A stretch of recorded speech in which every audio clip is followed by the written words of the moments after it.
Our next drink is the strawberry caipirinha.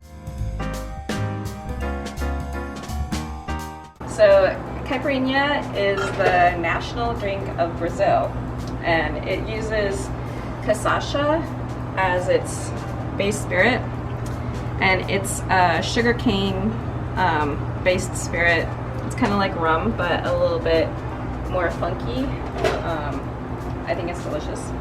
So you start off by muddling a lot of lime, and I'm going to use one little strawberry. You can also use a strawberry puree, but if fruit is in season, you should just use it. They're all squished up. I might use one more lime. Then I do 2 ounces of the cachaca.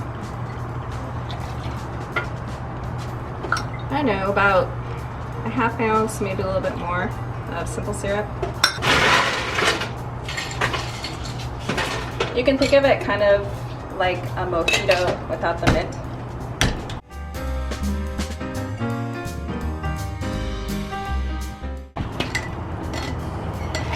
This is my favorite one.